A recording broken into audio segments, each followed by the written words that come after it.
ఈ దినాలలో ఎస్తేరు గ్రంథాన్ని ధ్యానం చేయటానికి ప్రభు దయ చూపించినందుకు ప్రభుకి స్తోత్రములు. ప్రత్యేకత ఉంది ఈ గ్రంథానికి.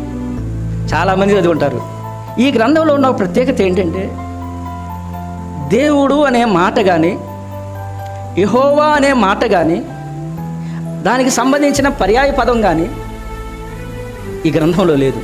అంటే ఈ అధ్యాయంలో దేవుడు అని లేకుండా, యెహోవా అని లేకుండా, ఇప్పుడు ఈ అధ్యాయంలో ఇంకేముంది, ఎందుకు చదువుకోవాలి అని కూడా ప్రశ్న. యెహోవా అని లేకపోయినా దేవుని కార్యం ఉంది. చూసావా, దేవుని అదృశ్య హస్తము ఏం చేస్తుందంటే సాహసమైనటువంటి కార్యాలు చేస్తుంది. ఆయన అదృశ్యుడే, కానీ ఆయన కార్యములు ఉన్నాయి, నేటికి జరుగుతూనే ఉన్నాయి. ఆయనని తలంచకపోయినా, ఆయనని జ్ఞాపకం చేసుకోకపోయినా ఆయన చర్యలు ఉన్నాయి, ఆయన కార్యములు ఉన్నాయే, అవి ఉంటానే ఉన్నాయి. దేవుడు దృశ్యంగా లేకపోయినా అదృశ్యంగా ఉన్నా దేవుని కార్యాలు మన మధ్యలోనే